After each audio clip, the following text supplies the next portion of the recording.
सगळं काही. परवा दिवशी मला वाटतं कालच एका मुलीनं फोन केला आणि तिने सांगितलं की आमची प्रिय व्यक्ती तिचं ब्रेन डेड झालं असं डॉक्टर सांगत आहे आणि शरीराची सगळी मूवमेंट थांबलेली आहे. डॉक्टर म्हटले की फक्त आता एक चमत्कारच तिच्यामध्ये काहीतरी बदल करेल आणि तिच्या शरीराची मूवमेंट सुरुवात होईल. मग हताश निराश होऊन रडत रडत तिने फोन केला आणि सांगितलं की पास्टर, आमची तर आशा संपली,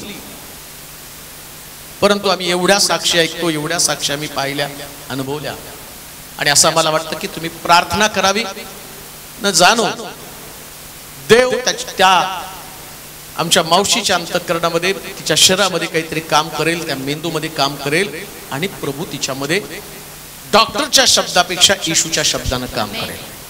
आणि एवढा प्रचंड विश्वास त्या मुलीमध्ये.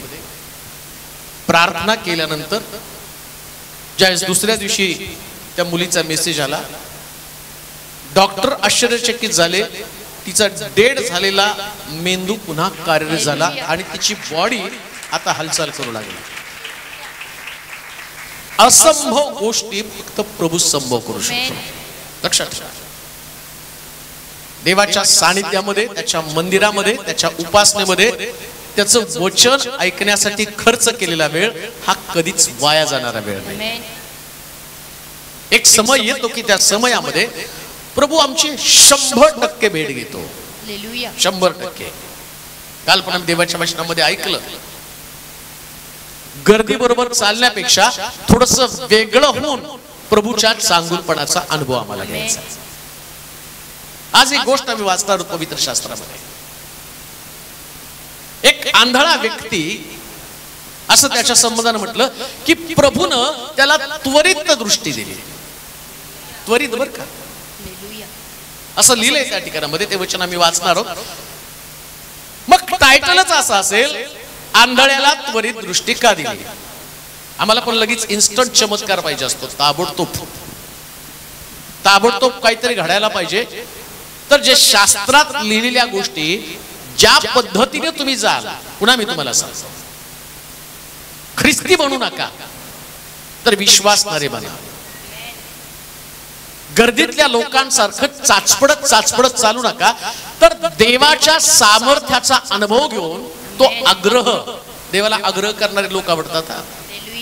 येऊन जाणारे, नुसतं बसणारे आणि येऊन जाणारे लोक त्याला मुळीच पसंत नाही.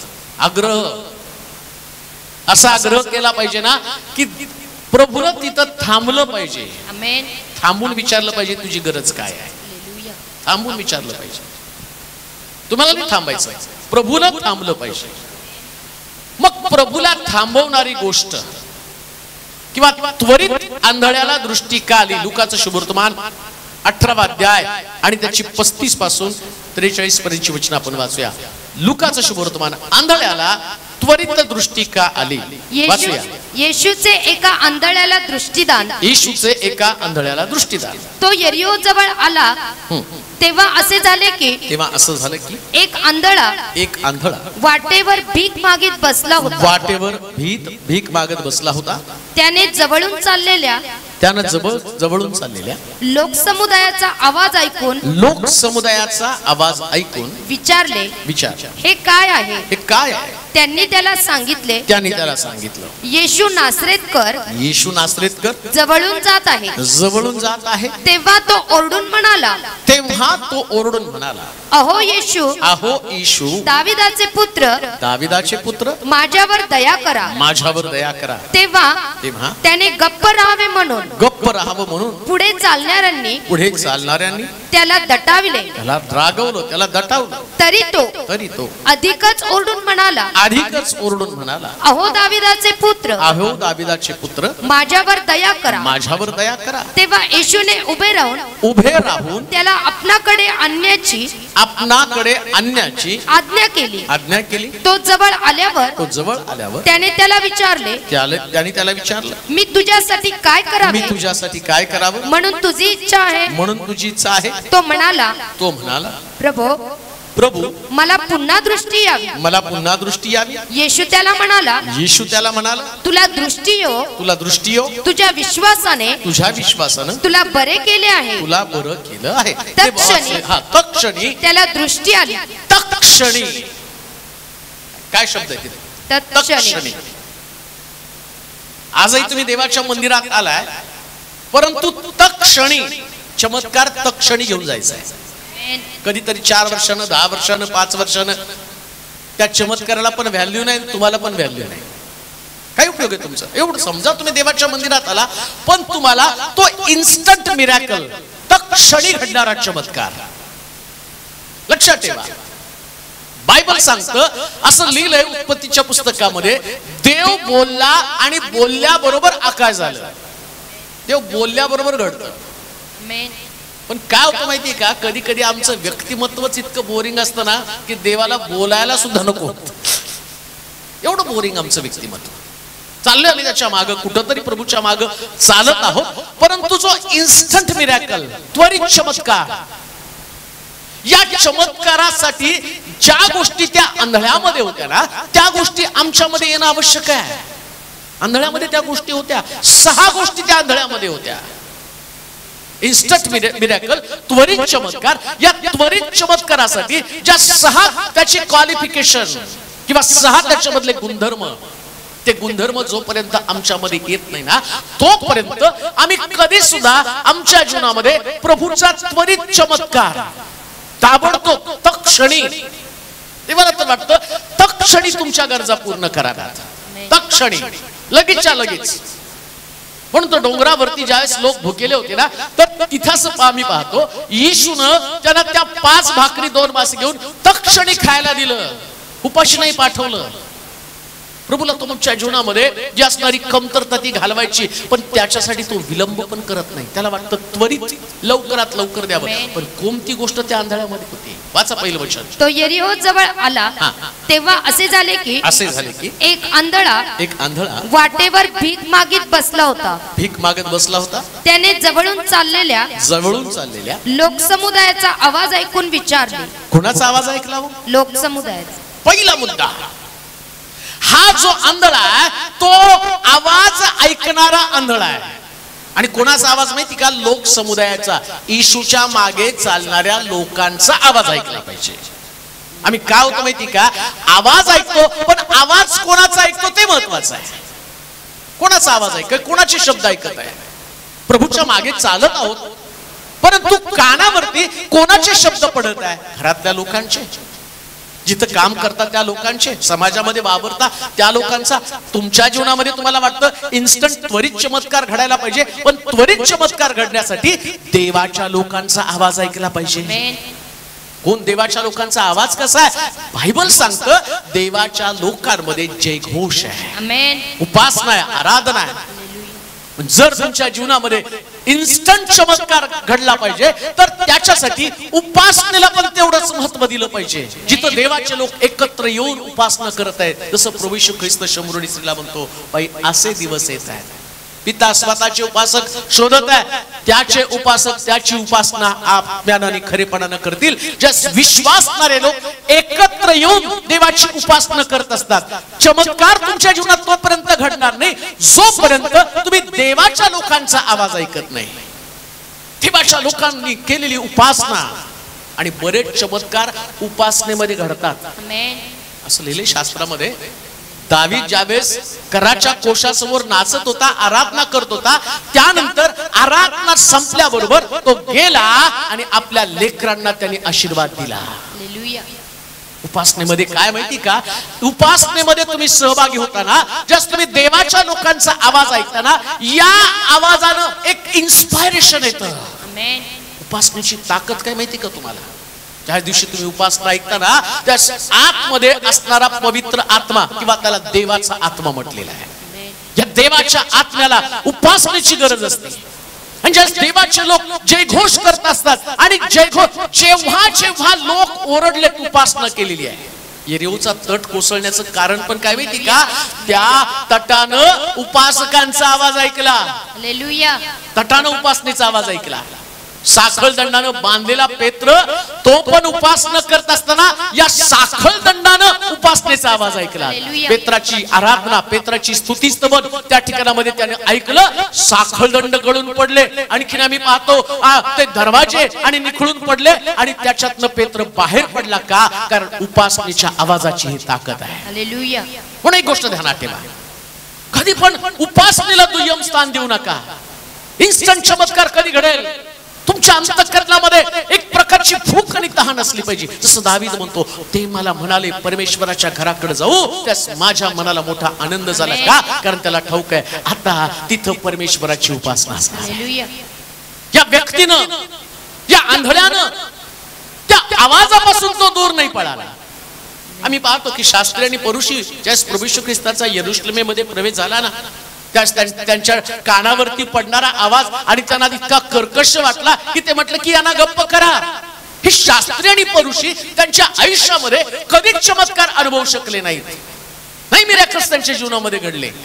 कारण त्यांच्याकडे धर्मशास्त्र होतं, पण त्यांच्याकडे देवाच्या लोकांचा आवाज कानावरती पडावा यासाठी त्यांची मानसिक तयारी नव्हती. आणि शास्त्र पण काय सांगतं माहिती का? धर्मशास्त्र कानी पडू नये म्हणून जर कोणी आपलं कान बंद करतो तर अशाची प्रार्थना सुद्धा वीट आणणारी. देवाला पण वाटतं. धर्मशास्त्रामध्ये सुद्धा तुम्ही बघितलं तर धर्मशास्त्रातला देव उपासनेचा भुकेला देव आहे. या धर्मशास्त्रामध्ये जर तुम्ही बघितलं तर फक्त प्रभूला उपासना आवश्यक आहे. पण ती कानावरती पडू द्या. आंधळ्याच्या कानावरती जयघोष, लोकांचा आवाज कानावरती पडला. अजून एक गोष्ट तुम्हाला सांगतो, जेव्हा जेव्हा देवाचे संतगण एखादा संदेश तुम्हाला सांगत आहे तर तुमचे कान संदेशासाठी मोकळे ठेवा. जेव्हा जेव्हा देवाचं वचन बाहेर पडतं, जर तुमच्या कानावरती देवाचा संदेशच पडला नाही, उपासना संदेश पण तुमच्या कानावरती पडला नाही, मग मिरॅकल कसा घडणार? चमत्कार कसा घडणार आहे? कारण बायबल सांगतं विश्वास वार्तेनं आणि वार्ता देवाच्या वचनाची. तुमच्यामध्ये विश्वास निर्माण होणं गरजेचं आहे. आम्ही शेवटी सगळ्यात एंडला येशू काय म्हणतो माहिती का? जा तुझ्या विश्वासानं तू बरे केले. मग कसं काय विश्वास निर्माण झाला? कारण याच्या कानावर ते शब्द पडले.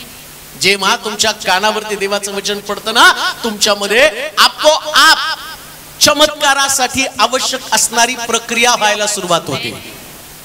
येशू ख्रिस्त सभास्थानामध्ये गेला, संदेश सांगितला. संदेशाची ताकद, इतकं प्रभावी तो संदेश होता.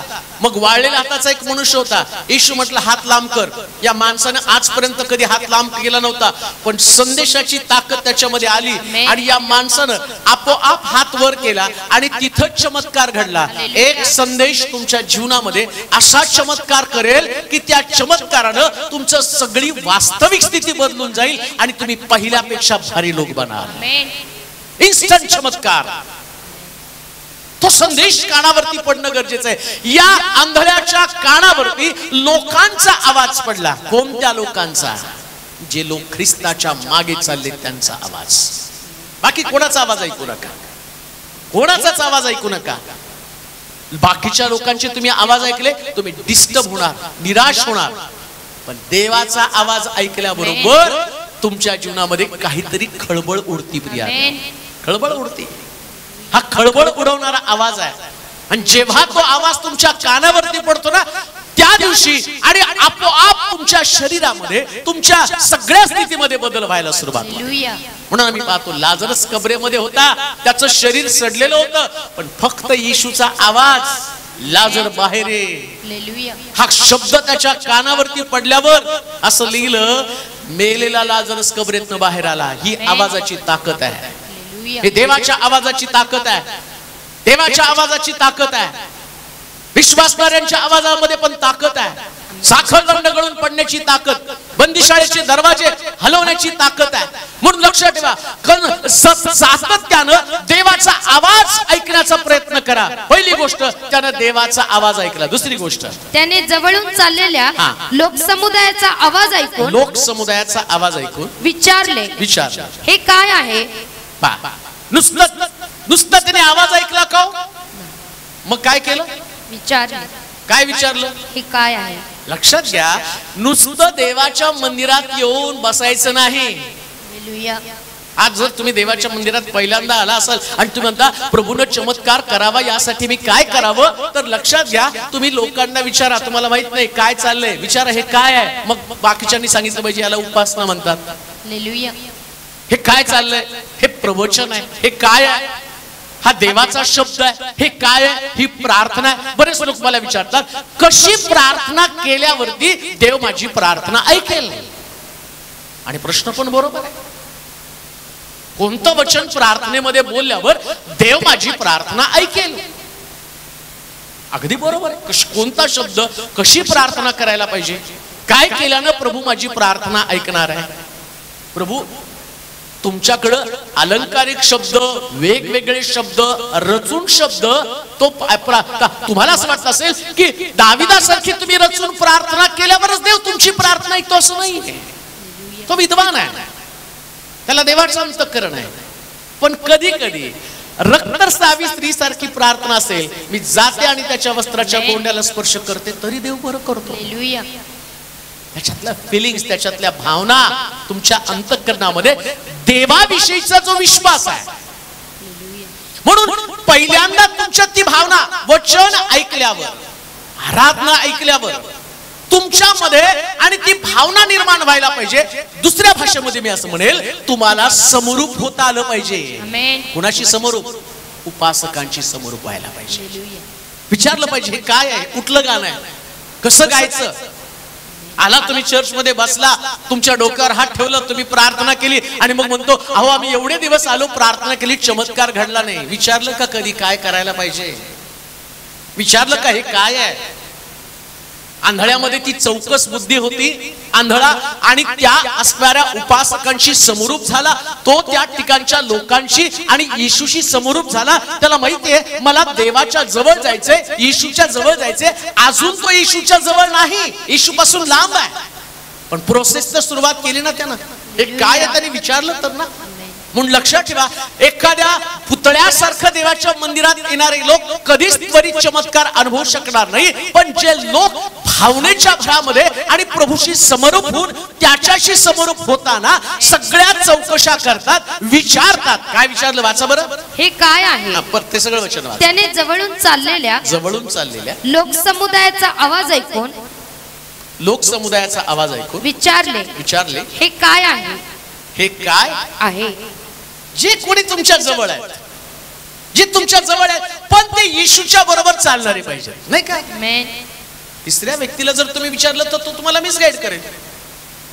तो कदाचित तुम्हाला त्यालाच माहित नाही. तो म्हणून बायबल काय सांगतं, एक आंधळा, आता यालाच माहित नाही तो तुम्हाला काय सांगणार? मग कोणाला विचारायचं? जो व्यक्ती, आता वास्तविक पाहता हा आंधळा व्यक्ती आहे, याला काहीच माहित नाही, पण तरी पण त्याची जी धडपड आहे ना, एक गोष्ट मी तुम्हाला सांगतो, तुमची धडपड आणि तुमची तळमळ पाहून देव योग्य व्यक्तीला तुमच्या समोर उभं करतो की ज्याच्यानं तुमची गरज भागणार आहे. तुम्ही देवाच्या पसंतीचे लोक बनणार आहात. प्रभूच्या जवळ येण्यासाठी मार्गदर्शन करणारे लोक प्रभू तुमच्यासाठी उपलब्ध करून देईल. आंधळ्याला उपलब्ध करून दिले. तुम्हाला देवाच्या जवळ जाण्यासाठी एक प्रश्न सतत विचारला पाहिजे, हे काय आहे? कशा पद्धतीने मी प्रभूकडे जावं, कशा पद्धतीने मी अभ्यास करावा, कशा पद्धतीनं मी देवाच्या जवळ राहावं, कसं प्रभूचं अंतःकरण मी आणि माझ्यासाठी वळवून घ्यावं, हे प्रश्नच विचारत नाहीत लोक. त्यांना वाटतं नुसता चमत्कार घडावा. नुसता चमत्कार घडणार नाही, त्याच्यासाठी तुम्हाला प्रतिप्रश्न करावा लागणार आहे. आणि तो प्रश्न काय असेल? हे काय आहे हो? तुम्हाला उत्तर देवानं कसं दिलं, ही साक्ष तुमच्या जीवनात कशी घडली, एवढे लोक येशूच्या मागे का चालत आहे, याचं कारण काय, काय घडलं, एकेकाला विचारायला. आता जर एक नवीन व्यक्तीनं तुम्हाला विचारलं ना, हो तुम्ही या चर्च मध्ये आला का आला, तुम्ही उत्तर द्यायला सुरुवात कराल, प्रभूनं तुम्हाला कसं कसं प्रभूच्या सानिध्यात आणलं, कसं वाढवलं, एके दिवशी तुम्ही कुठं होता, प्रभूनं तुम्हाला कुठं आणलं. म्हणून देव काय करतो माहिती का, तुम्ही विचारावं आणि विचारल्यावर साक्षी लोकांपर्यंत जाव्या आणि देवाचं गौरव त्यातनं व्हावं. प्रभूनं काय केलं म्हणून म्हटलं. दोन कॅटेगरीचे लोक आहेत. एक ज्यांच्यासाठी चमत्कार घडायचा आहे आणि दुसरे लोक कोण आहेत माहिती का, ज्यांनी चमत्कार अनुभवला. आणि ज्यांनी अनुभवला, ज्याला अनुभवायचा आहे त्याला तुमचा अनुभव कथन करा. कशासाठी, त्यानं विश्वासामध्ये यावं आणि इन्स्टंट चमत्कार त्याच्या जीवनात घडावा. तुम्ही सांगा ना काय प्रभूनं तुमच्या जीवनामध्ये केलं. तुम्ही जर त्यांना सांगितलं ना असं असं प्रभू करतो, आपोआप विश्वास निर्माण होतो.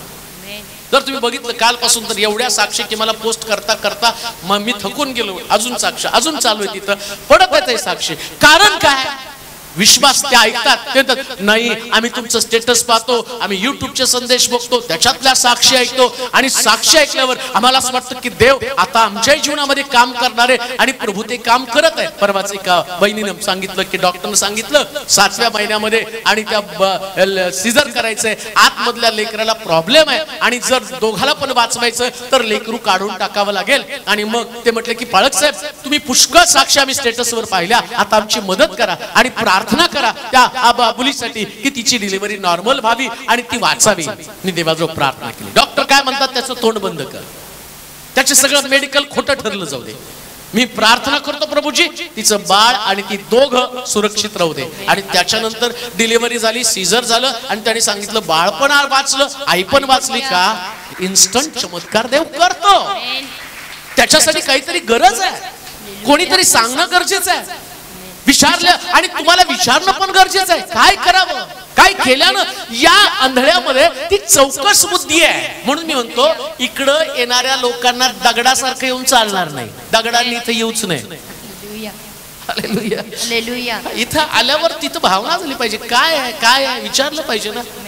काय तुम्ही गायलं, कुठलं गाणं होतं आता, आहे का कुठं मला गायचंय ते, काय असतं शुक्रवारी, काय असतं रविवारी, काय ते रविवारी पण असतं का, सांगा ना. आम्हाला किती वाजता असतं, जरा चौकशी करा.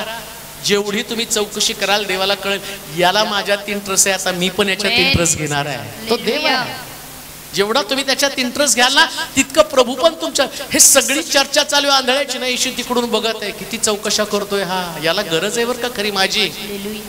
लक्षात घ्या, तसं तुम्हाला प्रभूची गरज आहे ना. चौकात बांधलेल्या गाढवा संबंधाने येशू काय म्हणतो, शिष्याला जाऊन जा, त्याला सांग, त्याला सोड. आणि मालकाने विचारलं तर एकच सांग, प्रभूला याची गरज आहे, देवाला तुमची गरज आहे. तुमची चौकशी, तुमचं जे काही चर्चा तुम्ही करत आहात त्या चर्चेकडे तो बारीक लक्ष ठेवत आहे. इथं त्याची चर्चा ज्या अर्थी या चर्चेचं नोंद या पवित्र शास्त्रामध्ये केलेली आहे. शास्त्रात नोंद केली, त्यानं चर्चा केली. काय चर्चा केली, वाचा. त्यांनी जवळून चाललेल्या लोकसमुदायाचा आवाज ऐकून विचारले, हे काय आहे, हे काय आहे. त्यांनी त्याला सांगितलं, येशू नासरेतकर. त्यांनी काय सांगितलं, येशू नासरेतकर. काय सांगितलं, येशू नासरेत जवळून जात आहे. काय सांगितलं, येशू नासरेतकर जवळ. लोक तुमच्याकडे चर्चा करतील, विचारतील तर तुम्ही तुमचं सांगू नका. लोकांच्या जीवनात त्वरित चमत्कार कधी घडेल, माझं कथान सांगण्याच्या ऐवजी कुणाचं सांगितलं पाहिजे, येशूच. कुणाचं सांगितलं पाहिजे, येशूच. लोकांमध्ये विश्वास येशूमुळे निर्माण होतो. पास्टर मनोज तेलोरे काय बोलतात त्याच्याकडे नाही, हा चमत्कार येशूचा आहे प्रिया. हा व्यक्ती काय बोलतो या व्यक्तीला व्हॅल्यू नाही. म्हणून पेत्र बोलतो माझ्याकडे सोनं रूप काही नाही आहे, काही नाही, जे आहे तुला देतो, येशूच्या नावानं चालू लागा. येशू. ज्यावेळेस लोक तुम्हाला विचारतील ना त्यास तुम्ही स्वतःला प्रेझेंट करू नका, तुम्हाला येशूलाच प्रेझेंट करता आलं पाहिजे. तुम्ही किती भारी आहे याचं सांगण्याचा प्रयत्नच करू नका, कारण तुम्ही काहीच नाही, जे आहे ते येशू आहे. हे लोक येशूच्या मागे चालले. एक लक्षात ठेवा, येशूच्या मागे चालणारा व्यक्ती स्वतःला विसरतोच. डोंगरावरती येशू ख्रिस्त प्रार्थना करत असताना पेत्र तिथं, याकोब, योहान तिथं गेले आणि येशू प्रार्थना करता करता आणि पेत्रानं पाहिलं, त्याचं रूपांतर झालं. मग येशू पेत्र म्हणतो, आपण 3 मंडप बांधू, तुमच्यासाठी, मोशेसाठी, एलियासाठी. पेत्राचं काय, त्याला मंडप कुठे आहे? मागं चालल्याबरोबर स्वतःला विसरून जातो, मी कोण आहे. इतकं येशूच्या प्रेमामध्ये पडतो. आणि हीच गोष्ट एखाद्या व्यक्तीच्या जीवनामध्ये चमत्कारासाठी पूरक आहे. कधी सुद्धा लोकांना तुम्ही दिसू देऊ नका, तर वधस्तंभावरचा ख्रिस्त दिसू द्या. तो चमत्कार करणार आहे, तो चमत्कार करणार आहे. जर लोकांना मी दिसेल तर लोक निराश होतील, कारण मी फेल्युअर आहे, मी अपयशी आहे. म्हणून पौल पण म्हणतो, मी माझ्या ठाई राहत नाही, मग कोण राहतं? ख्रिस्त. मी राहिलो तर कदाचित फेल्युअर असणार, पण येशू अजूनपर्यंत कधीच अपयशी ठरला नाही ना. डोंगरावरती भाकर नाही, भाकर पण त्याने देऊन टाकल्या. लाजरस कबरेमध्ये आहे, त्याला कबरेतनं पण बाहेर काढलं. वाळलेला हाताचा मनुष्य तिथे, चल त्याचा हात पण लांब करून टाकतो. वधस्तंभावरचा चोर, त्याच्या समोर मोठा प्रश्न, स्वर्ग राज्यात जाण्यासाठी मी काय केलं पाहिजे? राजाधिकारणीशील माझी आठवण कर. आज तू मजूर सगळ्या प्रश्नाची उत्तरं त्यानं दिलेली आहे. रात्रीच्या समयी निकदमस प्रभूकडे आला, स्वर्ग राज्य मिळावं म्हणून मी काय केलं पाहिजे? पाण्यानं आणि आत्म्याने जन्म होऊ दे, नव्यानं जन्म घे, तुला आपोआप स्वर्ग राज्य मिळेल. प्रत्येक प्रश्नाचं उत्तर त्याच्याकडे. तुमच्याकडे एकही प्रश्नाचं उत्तर नाही. तुम्ही नाही लोकांना डिपेंड करू शकत, नाही तुम्ही लोकांची सुटका करू शकत. परंतु जसं त्या लोकांनी, पुन्हा मी तुम्हाला सांगतो, एखाद्या व्यक्तीच्या जीवनामध्ये इन्स्टंट चमत्कार तेव्हा घडेल ज्यावेळेस तुम्ही लोकांना ख्रिस्त दाखवाल. तोपर्यंत नाही त्याच्या जीवनात चमत्कार घडणार. जेव्हा जेव्हा तुम्ही लोकांना स्वतःला दाखवण्याचा प्रयत्न कराल, तुम्ही कसे आहात लक्षात ठेवा.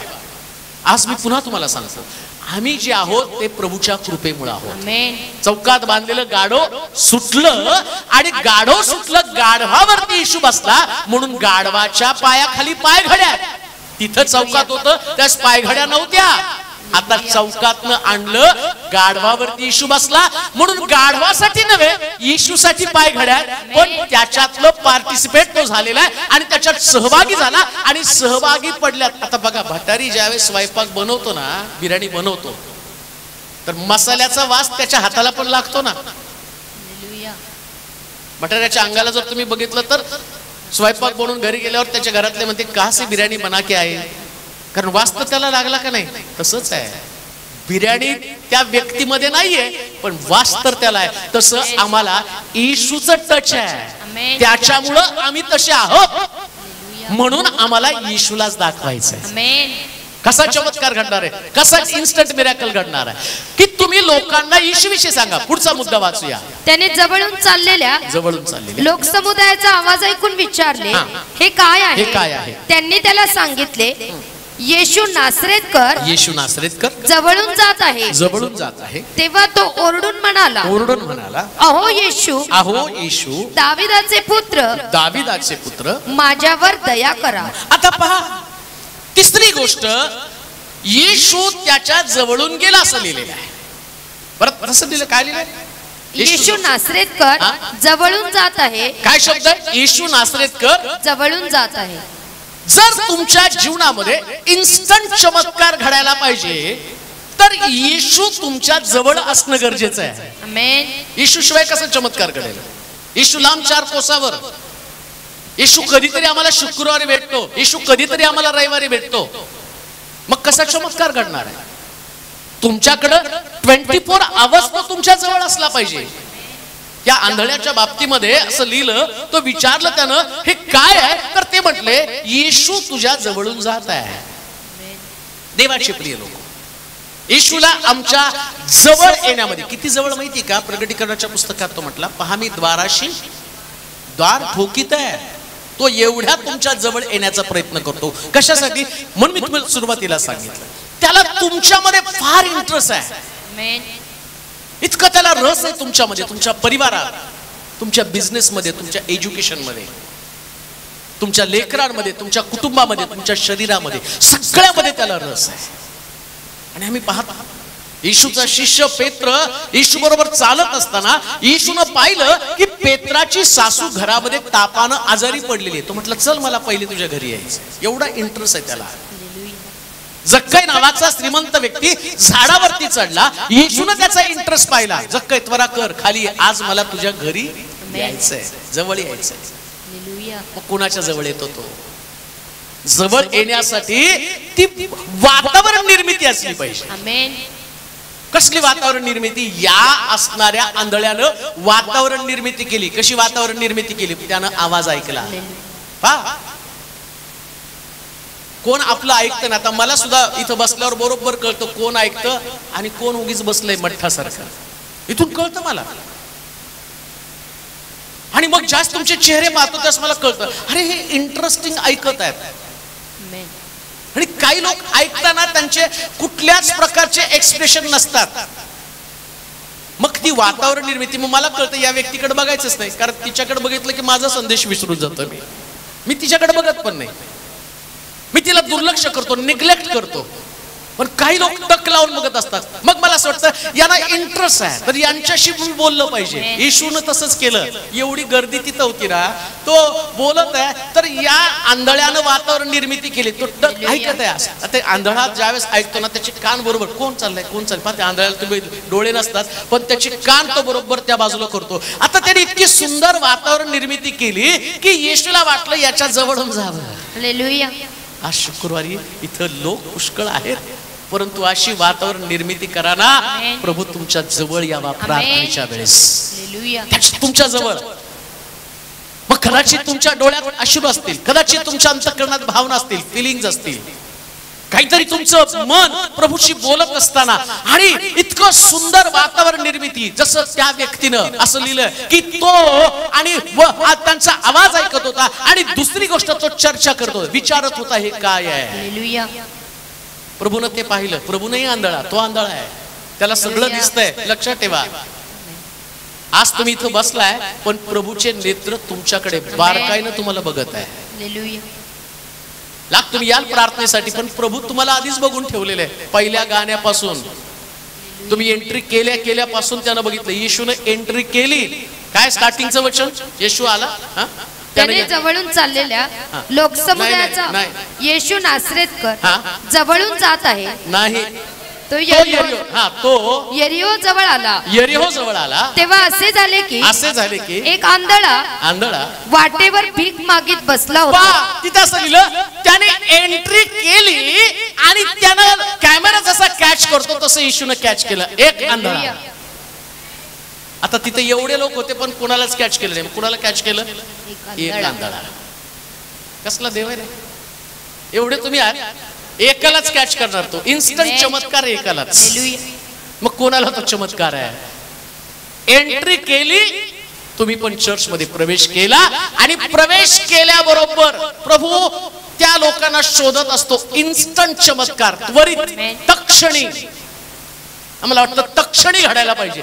तक्षणी तुमच्या एंट्रीवरती अवलंबून आहे. तुम्ही येताना जांभया देत आळे पिळे घेत तिथं एंट्री केली आणि मग तुम्ही म्हटलं कशाला आलो? तर प्रार्थनेला आलो. आणि मग तुम्ही येता बसता ना तुमचं देवाच्या वचनाकडे लक्ष. तुम्ही आता कधी संदेश संपतो, कधी शेवटची प्रार्थना करतात, कधी आमच्या डोक्यावर हात ठेवतात आणि मग तुमच्या डोक्यामध्ये कित्येक वेळा तर आमच्या डोक्यात ते पण असतं पालकानं त्यांनी डोक्यावर हात ठेवला तर बरं होईल. मग इकडच्या रांगेत ना तिकडं, तिकडच्या रांगेत ना इकडं. अहो कसला इन्स्टंट चमत्कार घडणार आहे. पुन्हा मी तुम्हाला सांगतो चमत्काराचा केंद्रबिंदू येशूचा आहे. ही भावना तुमच्यात असली पाहिजे. ही भावना तुमच्यात असली पाहिजे. कोण? येशू करणार आहे. म्हणून त्यानं एंट्री केल्याबरोबर आतमध्ये आला आणि त्याच्या दृष्टीला तिथं काय रावसाहेब भाऊसाहेब काय नाव लिहिले का त्याचं? काय नाव? एक आंधळा. कोण? एक आंधळा. अजून नुसता एक आंधळा नाही. वाटेवर भीक मागीत बसला. हा काय आहे? वाटेवर भीक मागीत. भिकारी. कोण आहे?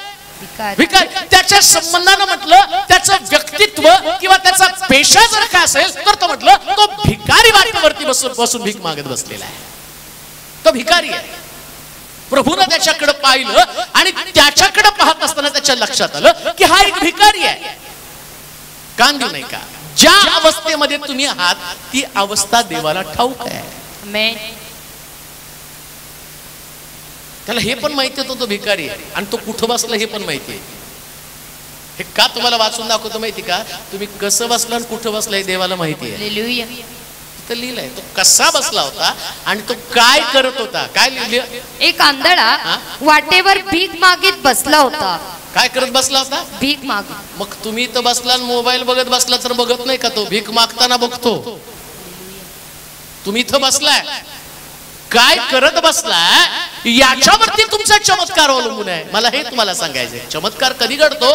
तुम्ही ज्या अवस्थेमध्ये बसलेला आहात. कोणत्या अवस्थेमध्ये बसलेला आहात? बसलेली तुमची अवस्था. आणि एक गोष्ट ध्यानात ठेवा, प्रभू बाह्य स्वरूप बघत नाही. हालेलुया. मग काय बघतो? अंतःकरण. तुम्ही आता तुम्ही मला दाखवायला बसाल, काय काय लोकांना डोळे उघडे ठेवून पण झोपायची सवय असते. तुम्ही इथं पण मला चीट करू शकता, तुम्ही इथं पण फसवू शकता, पण प्रभू तो प्रभू आहे. इकडे याच्या मनात चाललेली सगळी हालचाल त्यानं टिपली. हालेलुया. कसा बसला आणि काय करत बसला हे पण त्या ठिकाणात लिहिलं. मुद्दा तो नाही, पुढे वाचूया. त्याने जवळून चाललेल्या. तिसरा मुद्दा की आम्हाला त्याच्या जवळ जाणं गरजेचं आहे. जवळ. कोणी सुद्धा लांबून प्रभूचा इन्स्टंट चमत्कार अनुभवू शकणार नाही. मग जवळ जाण्याचा मार्ग कोणता आहे? जवळ जाण्याचा मार्ग उपासना आहे, आराधना आहे. जवळ जाण्याचा मार्ग प्रार्थना आहे. हन्ना जशी परमेश्वराच्या जवळ गेली त्यास ती रडत होती आणि प्रार्थनेचे शब्द तिने देवासमोर मांडले. जवळ गेली ती प्रभूच्या. कधी जवळ जाण्याचा प्रयत्न केला का? अहो आला तुम्ही चर्च मध्ये आला, पण देवाच्या जवळ पोहोचायला पाहिजे ना. देवाच्या जवळ. मग देवाच्या जवळ जाण्यासाठी बाकी सगळं लांब तर केलं पाहिजे ना. सगळं लांब केलं पाहिजे. बाकीच्या गोष्टी लांब केल्याशिवाय आम्हाला देवाच्या जवळ जाता येत नाही. चौथा मुद्दा वाचूया. त्याने जवळून चाललेल्या लोकसमुदायाचा आवाज ऐकून विचारले, हे काय आहे? हे काय आहे? त्यांनी त्याला सांगितलं, येशू नासरेतकर. येशू नासरेतकर जवळून जात आहे. जवळून जात आहे. तेव्हा तो ओरडून म्हणाला. तेव्हा काय शब्द आता? तेव्हा तो ओरडून म्हणाला, अहो येशू, अहो येशू, दाविदाचे पुत्र, माझ्यावर दया करा. इन्स्टंट चमत्कार घडण्यासाठी चौथा मुद्दा, योग्य वेळ साधा. आमेन. Right timing. कोणतं राईट टायमिंग? येशू जवळून चालला, त्यानं पाहिलं आणि तो असं आज विचार करत बसला नाही. अरे आता आवाज दिला तर तो माझा ऐकल का? हे लोक काय म्हणतील, ते लोक काय म्हणतील? चर्चा करत विचार करत बसला असता आणि मग म्हटलं असता, कुठे येशू? इकडे का या दिशेला, पूर्वेला का पश्चिमेला, माझ्या मागे आहे का पुढे? अहो कशाला बारा वानगडी करत बसायचा? येशू जवळून चालला. ही राईट मोमेंट, हा योग्य प्रकारचा समय. या समयात त्याला आवाज देणं आम्हाला गरजेचं आहे. प्रिया, वेळ साधा. कित्येक दिवस असेच हातातून गेले चमत्काराविरुद्ध. चमत्काराशिवाय तुमचे दिवस गेलेत नाही. कोणी तुम्ही कधीच वेळ साधली नाही. काही वेळेस पवित्र आत्मा आमच्यामध्ये असतो, पवित्र आत्म्याची उपस्थिती आमच्यामध्ये असते आणि ती उपस्थिती, त्या उपस्थितीमध्ये असताना आम्ही ते वचन स्वीकारणं गरजेचं आहे. तो संदेश, प्रभूची उपस्थिती. लक्षात ठेवा, प्रभूची उपस्थिती म्हणजे नेमकं काय? येशू म्हटलं नाही का, तुम्ही माझ्यामध्ये माझी वचनं. राईट मोमेंट कोणती? कधी कधी देवाचं वचन तुमच्याकडे तर ते पटकन पकडणं गरजेचं आहे. एखादं देवाचं वचन इन्स्पायरिंग तुमच्यामध्ये असतं. आज सकाळीच एकानं, मला ते कळलंच नाही बऱ्याच वेळ, ते वावर. मला मी म्हटलं काय वावर? मग नंतर लक्षात आलं, शेताला वावर म्हणतात. तर एक संदेश तुमचा त्या वावरा संबंधाने होता आणि मग मला वाटलं की नाही आता हा माझं, आणि कितीतरी वर्षाचा ते वावराचा प्रश्न, शेतीचा प्रश्न भिजत पडलेला होता. पण तो संदेश माझ्याकडे आला आणि मी विश्वास ठेवला आणि तेव्हाच तो संदेश पकडला आणि एवढ्या वर्षाचा वावराचा प्रश्न एका दिवसात माझा सुटला गेला. का? राईट मोमेंट, योग्य प्रकारची वेळ साधणं गरजेचं आहे. संदेश असेच निघून जातील, पण तुमच्यासाठी जी ब्लेसिंग, जो आशीर्वाद आहे, तो आशीर्वाद साधणं आणि म्हणणं, अहो दावीद पुत्र माझ्यावरती दया करा. काय लिहिलं वाचा? तेव्हा तो ओरडून म्हणाला, अहो येशू, दाविदाचे पुत्र, माझ्यावर दया करा. राईट मोमेंटला प्रभूला हाक मारली पाहिजे. जवळ आहे तोपर्यंत. लांब गेल्यावर काय फायदा आहे? आशीर्वाद निघून गेले, येशू निघून गेला, वचन निघून गेलं, सगळं काही निघून गेलं. आणि मग घरी गेल्यावर आज मी पण रडलो असतो, आज मी पण उपासना केली असती, मी पण आराधना केली असती, मी पण देवाच्या जवळ गेलो असतो तर मला पण आरोग्य मिळालं असतं. मग कशाला वेळ वाया घालवला ना? तो तर चर्चेतच वेळ वाया घालवला. तो अवतीभोवतीच्या लोकांना बघितलं, गर्दी तर असणारच आहे आणि गर्दी तुम्हाला रोखणार आहे. येशूचे शिष्य रोखण्याचं काम करणार आहे. तसंच घडलं का? वाचा बरं. तेव्हा त्यांनी त्याला सांगितले, येशू नासरेतकर जवळून जात आहे. तेव्हा तो ओरडून म्हणाला, अहो येशू, अहो येशू, दाविदाचे पुत्र, माझ्यावर दया करा. तेव्हा त्याने गप्प राहावे म्हणून पुढे चालणाऱ्यांनी त्याला दटावले. अहो तुम्हाला पुढे चालणारे लोक दटावणारच आहेत. कोणालाच वाटत नाही तुम्ही पुढे जावं. Praise the Lord. आता हा पुढे चालला म्हटल्यावर येणार आहे. तू का बस, आम्ही कशाला गर्दी करून थांबलो? तुझ्या आधी आम्ही आहे, आम्ही ओरडायला पाहिजे, तू ओरडायला, तू गप्प बस. पण त्यानं त्या चर्चेत पण वेळ घालवला नाही. त्याला माहितीये ही चर्चा करण्याची वेळ नाही, हा चमत्कार अनुभवण्याची वेळ आहे. लक्षात घ्या. समय निघून जाईल, असाच समय निघून जाईल तुमच्या हातातनं. आंधळ्यानं त्या गोष्टीचा आणि मी तर म्हणतो त्यानं त्या गोष्टीचा इशू पण केला नाही. मी असतो तर पहिले इशूकडे गेलो, त्यांना जरा 2-3 फटके दे. मी ओरडायला लागले, तुझे शिष्य आहेत ना ते मला दाबायला लागलेत. तो म्हटला इशू तो नाही, इशू येशू आहे. हालेलुया. येशू जवळ आहे ना, हाच सगळ्यात मोठी गौरवी संधी आहे. तो आहे आणि फक्त माझा आवाज. म्हणून त्याने येशूचा आवाज ऐकला. या लोकांच्या आवाजाकडे त्यांनी लक्ष पण दिलं नाही. लक्षात घ्या, देवाच्या मार्गामध्ये चालणं एवढं सोपं नाही. शिष्यच तुम्हाला दटावतील. रागवणारे पण येशूचे शिष्यच आहेत, कारण ते त्याच्याबरोबर चाललेत ना. त्याच्याबरोबर चाललेत म्हणजे एवढा मोठा फेमस व्यक्ती त्या व्यक्ती बरोबर चाललेत. आणि ओरडणारा कोण आहे? कोण आहे तो? मग आता यांच्या दृष्टिकोनातून त्याला काय व्हॅल्यू असणार आहे? साधे कपडे घातलेला माणूस जर माझ्या मागे पळत आला तर बाकीचे लोक सारखा आता भिकार, याच्या अंगावर चांगले कपडे नाहीत आणि तो तर येशू आहे. मग येशूच्या मागे तुम्ही जात असताना तुम्ही लोकांचा विचार करूच नका ना. ती वेळ आहे, ज्यास लोक तुम्हाला रागवतात ना, दटावतात, तीच वेळ आहे ओरडण्याची. कोणती वेळ ओरडण्याची माहिती का? लोक तुम्हाला रागवतात ती वेळ चमत्काराची वेळ आहे.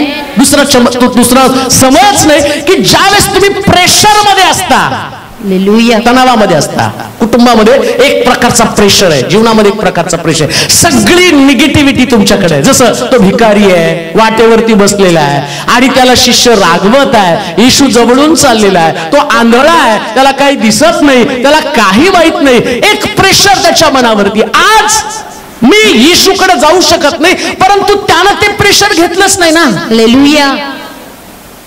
तुम्ही कधी कधी प्रेशर खाली जीवन जगत असाल.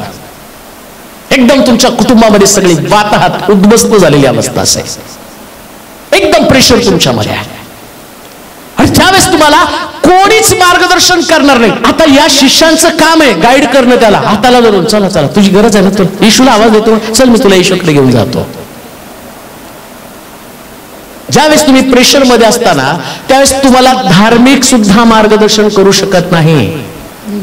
पण तोच समय इन्स्टंट मिराकलचा समय, कोणी मार्गदर्शन करत नाही, हा समय खूप भारी समय आहे. पण त्यास तुम्हाला कोणी मार्गदर्शन करत नाही ना, तर तुमचं मार्गदर्शन तुम्ही स्वतः करा. तुम्ही स्वतः जा येशूकडे. मला कोणाची गरज नाही. रडत बसू नका. 38 वर्षाचा दुखणेकरी त्या दिवशी त्यानं पहिल्यांदा इन्स्टंट चमत्कार पाहिला. 38 वर्ष त्याचं कारण काय होतं? मला सोडणार कोणी नाही. मग इथं पण याला दटावणारे होतेच ना. यानं 38 वर्ष चमत्कार अनुभवला नाही, पण इथं भिकाऱ्यानं तो म्हटलं मला 38 वर्षाचा दुखणेकरी नाही बनायचं, मला डोळस भिकारी बनायचंय. 38 वर्षाचा दुखणेकरी कशाला बनता हो? नाही, याच्यामुळं माझं असं झालं, त्याच्यामुळं मी निराश झालं, याच्यामुळं अमकं झालं, त्याच्यामुळं तमकं झालं, या ब्रदरमुळे हे झालं, त्या ब्रदरमुळे ते झालं, त्या सिस्टरमुळे ते झालं, याच्यामुळे हे झालं. बस 38 वर्षाचं दुखणं. आता थोडस वेगळं, कसं? इन्स्टंट मिराकल, त्वरित चमत्कार. एक बिलीव्हरचं जीवन जगत असताना याच्यामध्ये या सगळ्याला बाजूला करायचं. कोणाला? शिष्याला सुद्धा बाजूला करायचंय. शिष्य पण ठेवणं का होती भोवती. फक्त येशूचं आणि तुमचं नातं घनिष्ठ असलं पाहिजे. मला ना शिष्याची गरज आहे ना हे 3.5 वर्ष त्याच्या बरोबर चाललेले लोक आहेत त्याची पण मला गरज नाही. त्यानं काय केलं? वाचा वचन. त्याने गप्प राहावे म्हणून, गप्प राहावे म्हणून पुढे चालणाऱ्यांनी त्याला दटाविले. त्याला काय केलं? दटावले. दटावलं म्हणजे राग. काय केलं? रागवल्यावर दुसरे रविवारी दिसणारच नाही. रागवा की तुम्ही. अरे चिंगम खाऊ नको, तुमच्या चर्च मध्ये चिंगम खाऊ देत नाही. अहो याला रागवलं, दटावलं म्हणजे रागवलं त्याला. पण त्याने काय केलं? तरी तो अधिकच ओरडून म्हणाला, अहो दाविदाचे पुत्र, जेव्हा तुम्हाला कोणीतरी रागवतात त्यास तुम्ही त्यांना रागवू नका. Hallelujah, hallelujah. आता इथं असतं तर भांडणच झालं असतं. जर आमच्या सोलापूरचे असते तर आबे काबे. पण त्यानं त्याला रागवलं, तो त्याच्याकडे लक्ष दिलं नाही. माझा आवाज माझ्या येशूकडे गेला पाहिजे. इतकं भारी. हालेलुया. कसलं सुंदर आहे ना. रागवलं त्याला. विश्वासणाऱ्यांच्या जीवनामध्ये एक भागच आहे तो. कुठला? कोणीतरी तुम्हाला रागवणारच. कोणीतरी तुम्हाला हे स्वीकारलं पाहिजे ना. इन्स्टंट मिरॅकल, त्वरित चमत्कार, त्याच्यामध्ये एक भाग रागवून आहे. आणि हे त्याला रागवले, त्याला दटावलं. पण ज्यावेळेस कोणीतरी तुम्हाला दटावत असताना miracle is on the way. चमत्कार वाटेवरती असतो. आणि तो चमत्कार तुम्ही रागवल्यामुळं जे निराश होता ना, तो चमत्कारच तुमच्यातनं निघून जातो. तुम्ही डिस्टर्ब झाला, निराश झाला, हे झालं त्यांनी. लक्षात ठेवा, विश्वासणाऱ्यांचं जीवन हे कधी कुरकुरणारं जीवन असू नये. या आंधळ्याकडनं, भिकाऱ्याकडनं शहाणपण आपल्याला घ्यावं लागतं. शिष्यांना पण शहाणपण त्या भिकाऱ्यानं दिलं. मी त्याच्यावर अभ्यास करतो, वाचत बसलो. म्हटलं देवा, पाळकाला पण ज्ञान सांगणारा हा भिकारी आहे, सेवकाला पण विद्वान करणारा हा भिकारी. या भिकाऱ्याकडं इतके काही टॅलेंट्स, एवढं काही चांगुल पण भरलेलं आहे. या येशूच्या शिष्यांनी, धार्मिक लोकांनी त्याला रागवलं, पण तरी सुद्धा तो हताश, निराश झाला नाही. तुम्ही ज्यावेळेस तुमच्या बाजूनं अशा प्रकारचा प्रेशर तुमच्यावरती येतो, तुमची रिॲक्शन काय आहे? आंधळ्याची रिॲक्शन काय? त्यानं येशूला आवाज दिला, त्यानं प्रतिवाद केला नाही, समोरच्या लोकांशी लढला नाही, त्यानं कुठल्या प्रकारची प्रतिक्रिया नोंदवली नाही. कारण तो खराखुरा इन्स्पायर झाला होता देवाच्या वचनानं. देवाच्या वचनानं इन्स्पायर होणारे लोक अशाच पद्धतीचे असतात. एक रागावणार आणि दुसरा प्रार्थना करणार. तुम्ही कुठल्या कॅटेगरीमध्ये आहात? इकडे शिष्य रागवतात आणि इकडं हा जो मनुष्य आहे तो अधिक प्रार्थना करतो. लक्षात घ्या, कोणाच्या जीवनामध्ये इन्स्टंट मिरॅकल करतो? जे लोक, या शिष्यांच्या जीवनात चमत्कार नाही घडले, आंधळ्याच्या जीवनात घडले. का चमत्कार घडला? कारण त्याला त्यांनी दटावलं, पण त्यानं वेळ साधली. वाचा पुढे वचन. तेव्हा त्याने गप्प राहावे म्हणून पुढे चालणाऱ्यांनी त्याला दटावले, त्याला रागवलं, त्याला दटावलं. तरी तो अधिकच ओरडून म्हणाला, अहो दाविदाचे पुत्र, माझ्यावर दया करा. तेव्हा येशूने उभे राहून त्याला आपणाकडे आणण्याची आज्ञा केली. आता काय होतं माहिती का? हे रागवणारे येशूचे शिष्य गप्रे गप्रे गप्रे गप्रे करत होता आणि हा ओरडायला लागला. मग येशूने पण बघितली सगळी गंमत. हे त्याला रागवते आणि तो मला ओरडतो. येशूनं लगेच ट्विस्ट आणलं. जे रागवले घेऊन या त्याला. कुणाला सांगितलं? जे रागवले त्यांना. किती खालेमान घालून यावं लागलं. बरं, एवढ्या सगळ्या लोकांसमोर यांनी रागवलं, गपरा गपरा गपरा. आणि येशू घेऊन त्याला. पेत्रच असेल 100%, त्यालाच लय चाव्या होतं. या पेत्रामध्ये ती सवयच होती, त्याच्यामध्ये तो गुणधर्मच होता. येशू घेऊन ये. घेऊन याल्यावर जे नसतील रागवले ते काय म्हणते, चांगला प्रभूने त्याला झाडला. Praise Lord. शास्त्र सांगतं येशूनं त्याला बोलावलं. एक समय येतो सगळी नकारात्मक परिस्थिती एका क्षणात येशू बदलून टाकतो. एका क्षणात, एका क्षणात. एंट्री केल्यावर तिथं असं लिहिलं, एक भिकारी वाटेवरती, एक आंधळा भिकारी वाटेवरती बसून भीक मागत होता. आता मात्र परिस्थिती बदलली. आता लोक तिथं काय येशू म्हटलं, आता लिहायला सुरुवात करा. तो भिकारी राहिला नाही, तर येशूनं कॉलिंग केलेला व्यक्ती, तो पाचारण केलेला व्यक्ती, एवढ्या लोकांमध्ये त्याला बोलवलेला व्यक्ती. एंट्री करताना आंधळा, भिकारी, कपडे घाण, हे सगळं त्याचं वास्तव. आणि चांगले चांगले लोक येशूच्या मागे चालले. या चांगल्या कपड्यातल्या एकाचं वर्णन नाही हो. एवढे सगळे भारी भारी लोक त्याच्या मागे चाललेले. लक्षात ठेवा, येशूच्या मागे चालणारे लोक साधे नव्हते, ते फार भारी भारी होते. शिमोना संबंधाने बघितलं तर त्याच्या घरामध्ये तो जकातदार आहे, जकातदार आहे. आणि येशूच्या शिष्यांना ते शास्त्रीय पुरुषे म्हणायचे की तुझा गुरु जो आहे ना, तो नेहमी पापी लोकांच्या बरोबर बसतो. म्हणजे ते सगळे श्रीमंत होते, त्याच्या बरोबर बसणं उठणं होतं. आणि येशूनं या सगळ्या श्रीमंतापेक्षा एका भिकाऱ्याकडे पाहिलं, त्याला म्हटलं याला बोलवा. कोणता मोमेंट, कोणता क्षण प्रभू तुम्हाला बोलवून तुमची बढती करेल सांगता येत नाही, पण विश्वासानं त्याच्या मागे चालत राहा, न कुरकुर करता. एक गोष्ट घडली असते, मरियेनं मार्था तिथं म्हणत नाही का, मरिया तुमच्या चरणाजवळ बसली आणि मी इथं घरामध्ये काम का, तिथं तिनं कुरकुर केली. आणि येशू काय म्हटलं, मार्थे मार्थे. तिनं कुरकुर केली मरिया संबंधानं, मार्थेनं कुरकुर केली, पण आंधळा भिकारी कुरकुर करत नाही. त्याला नाही कुरकुर केली, तुमचे शिष्य येऊ देत नाही, तुमचे शिष्य येऊ देत नाही, तुमचे अडखळ नाही. अहो मला प्रभूकडे यायचं, पण ते अडखळ करतात ना, ते पेत्र बरोबर नाही, तो थोमा बरोबर नाही, ते बरोबर नाही. मी आज तिथं असतो, मी म्हटलंच नाही, ही कमिटी बरखास्त केली पाहिजे नाही का. पेत्र, याकोब, योहान, अमकं तमकं कमिटी ही फार डेंजर कमिटी आहे. आणि लक्षात घ्या, जगात आपल्या चर्चमध्ये नाही बरं, बाहेर तुम्ही जा ना, असल्या आता फिरतोय एवढे चर्चेस, कमिटी बघितली की मलाच घाम फुटतो. एवढे डेंजर कमिटी असतात. मग प्रश्न कमिटीचा नाहीये, त्या जागेचा आहे.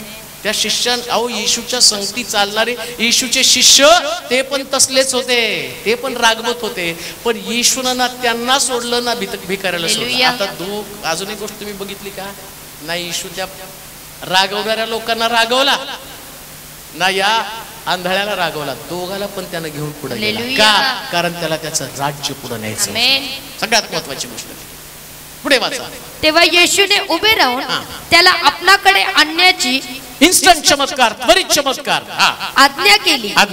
तो जवळ आल्यावर त्याने त्याला विचारले, मी तुझ्यासाठी काय करावे, म्हणून तुझी इच्छा आहे. तो म्हणाला, प्रभो मला पुन्हा दृष्टी यावी.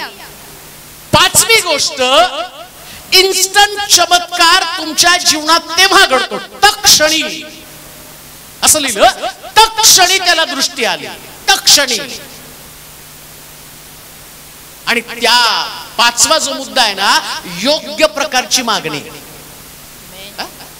एंट्री संबंधानं काय लिहिलं वाचा बरं. तो यरीहो जवळ आला तेव्हा असे झाले की एक आंधळा वाटेवर भीक मागत बसला होता. त्याने जवळून चाललेल्या लोकसमुदायाचा काय त्याची आता त्याची गरज काय आहे.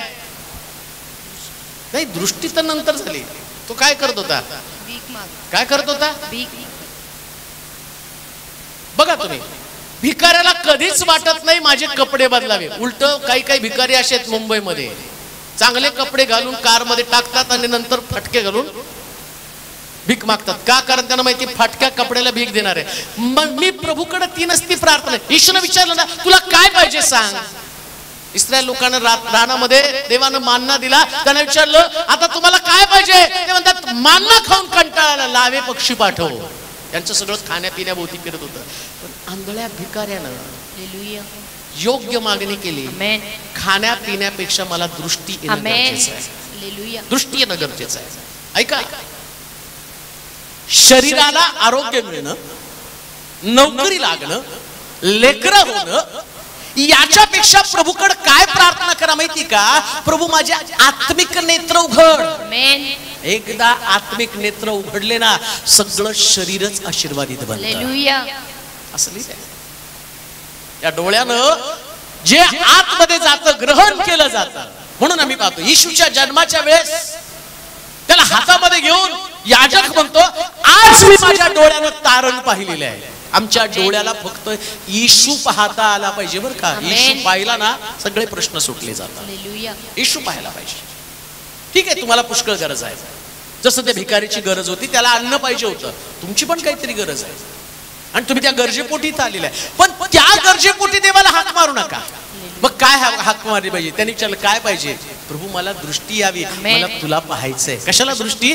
कोण मसीहा आहे ते मला पाहायचंय, कोण उद्धार करताय, कोण येशू आहे. एकदा येशूला पाहिलं मग तुम्हाला कळतं, तुमची साक्षच लोकांना तुमच्याकडे अट्रॅक्ट करते. मला असं वाटतं त्याच्यानंतर हा प्रीचर झाला असेल नाही का. डोळे आले. आता लोक त्याला पहिल्यांदा भीक देत होते, पण आता लोक त्याला प्रीचिंग साठी बोलवत असतील. कसं तुला बरं झालं. त्याच्या पुढे ते बघितलं तर तुम्हाला वाचायला गेल्यावर तुम्हाला मिळेल. आणि ते आता त्याला लोक विचारले, तू कसा बरा झाला. धार्मिक लोक त्याला घरामध्ये. आता त्याला भीक मागायची गरज नाही. आता सन्मानाने लोक त्याला देऊ लागले. दृष्टी आली. ज्या दिवशी तुमची दृष्टी येईल त्या दिवशी तुम्ही सन्मानानं जगायला शिका. इन्स्टंट चमत्कार कसा घडेल? इन्स्टंट चमत्कार. योग्य मागणी देवाकडे मागा. योग्य तुमची गरज काय ते तुम्ही जाणून घ्या. लक्षात ठेवा, तुम्ही किती खा प्या सगळं काय पण देवाकडे तुम्ही मागा. मरणारच आहे ना. मरणार आहे का नाही? मरणार म्हणलं सगळे. आता नाही तर कधी ना कधीतरी मरणारच आहे. मग नुसतं खायचं मागितलं, देवा खायला दे, देवा लग्न कर, देवा अमक कर. सगळं करून झाल्यावर पण तुम्ही मरणारच आहे. लग्न करून पण मरणार आहे, लेकरं होऊन पण मरणार आहे, नोकरी लागून पण मरणार आहे, घर बांधून पण मरणार आहे. काही लोक घर बांधल्या मरतात. मग अंतिम कुठं जातो आम्ही? मग मरणानंतर काय? मरणानंतर तर येशू आहे. तो म्हणतो मी अल्फा, मी ओमेगा, मी प्रारंभ, मी शेवट आहे. मग तो आहे तर आमची नेमकी गरज काय माहिती का? तो परराष्ट्रीयांसारखं तुम्ही जगातल्या गोष्टी मिळवण्याचा प्रयत्न करू नका. ते परराष्ट्रीय लोक या गोष्टीच्या मागे लागतात. तुम्हाला त्याचं राज्य मिळवता आलं पाहिजे. योग्य मागणी केली. कोणती मागणी? मला दृष्टी यावी. आणि 6वा मुद्दा वाचा. 6वा मुद्दा तो म्हणाला, प्रभू मला पुन्हा दृष्टी यावी. मला पुन्हा दृष्टी यावी. मला काय हो? पुन्हा दृष्टी यावी. परत वाचा. तो म्हणाला, मला पुन्हा दृष्टी यावी. मला पुन्हा दृष्टी म्हणजे एकदा होती. एकदा तुम्हाला येशू दिसला होता, पण असं लिहिलंय आंधळा झालं कसं काय? हा आता तो माझा सेकंड भाग आहे उपदेशाचा, पण जाता सांग. कधी जर आलं तर तुम्हाला सांगेल कशानं. तुम्हाला मग पुन्हा दृष्टी यावी. मग कशाने आंधळा झाला? या युगाच्या दैवतानं त्यांची मन आंधळी. कोण युगाचं दैवत? पैसा आहे, ताकद आहे, शक्ती आहे, बिझनेस आहे. त्या युगाची दैवत आहे. लोकांना पैसा दिसतो, नातेवाईक दिसतात, सगळं दिसतं, पण त्यांना येशू दिसत नाही. आणि त्यांनी ओळखलं. आता याच लोकांनी मला भीक मागण्यासाठी इथं ठेवलं. कुठं? येरिहो मध्ये आणून ठेवलं. पण आता मला दृष्टी यायला पाहिजे. शेवटचा मुद्दा वाचा. तो येशू त्याला म्हणाला, तुला दृष्टी येऊ. तुझ्या विश्वासाने तुला बरे केले आहे. 6वा मुद्दा इन्स्टंट चमत्कार. विदाउट फेथ, विश्वासाशिवाय कोणाच्याही जीवनात चमत्कार घडू शकत नाही. आमेन म्हणाल का? आमेन. आम्ही म्हणतो नाही, ते पॉवरफुल प्रीचर येतील, मग ते प्रार्थना करतील, मग चमत्कार घडेल. नाही हो. तुमचा विश्वास असला ना तर शास्त्र सांगतं, ईश म्हटला तुझ्या विश्वासानं तुला दृष्टी आली, तू बरा झालेला आहे. आणि आज रात्री इन्स्टंट चमत्कार तुमच्यामध्ये घडेल. फक्त तुमच्यामध्ये विश्वासाची निर्मिती होणं गरजेचं आहे. विश्वास. आणि विश्वास काय सांगतो माहिती का? तर तुम्ही विश्वास तर माझा आहे म्हणून मी आलो. नाही हो, ऐका आता एंड करतो मी इथं. विश्वास म्हणजे आशा धरलेल्या गोष्टीचा भरोसा आणि न दिसणाऱ्या गोष्टींची खात्री. आता तुमचा विश्वास आहे ना, तर तुम्हाला जे दिसत नाही तुम्ही पाहायला सुरुवात करायची. Hallelujah, hallelujah. तुमचा विश्वास आहे. आता तुम्हाला दिसत नाही नोकरी, आणि तर आता देवाने मला नोकरी दिली. हालेलुया, आमेन म्हणायचो. आमेन. कधी इन्स्टंट चमत्कार. तुम्ही समोर यायचं, प्रभूजी मला विश्वास आहे, आता प्रार्थना केल्यावरती मला लेकरू होणार आहे. दिसत नाही आणि तुम्ही पोटावर हात ठेवता. नाही, देवानं दिलेलं आहे. हालेलुया, देवानं दिलेलं आहे. आमेन. अब्राम म्हणतो मला देवाने दिलाय. कुठे आहे तुझा मुलगा? 20 वर्ष लोक विचारत कुठे आहे तुझा मुलगा? ते काय त्या ताऱ्यात आपल्या. हालेलुया. प्रभूचं अभिवचन आहे ना, तो देतो म्हणजे देणार आहे. आमेन. तुमच्या शरीरामध्ये आरोग्य नाही, तुम्ही म्हटलं प्रभूनं मला आरोग्य दिलेलं आहे. लग्नाची समस्या, प्रभूनं दिलंय म्हणायचंय. आणि तुम्ही दिलंय म्हणून बाहेर पडला. हालेलुया. इन्स्टंट चमत्कार तुमच्या जीवनात 100% घडला. 100% घडला. 100% घडला. हालेलुया. 100%. हे देवाचं वचन आहे. आकाश पृथ्वी टळेल पण त्याचं वचन कधीच टळणार नाही. 100% प्युअर आहे. म्हणून आता प्रार्थनेला येताना व्यक्तीकडे पाहू नका, तर पुरवठा करणाऱ्या देवाकडे पहा. चला आपल्या जागेवरती उभं राहूया आपण. आपले डोळे बंद करू. ज्यांना प्रार्थनेची गरज आहे ते पुढे येतील आणि विशेष प्रकारचे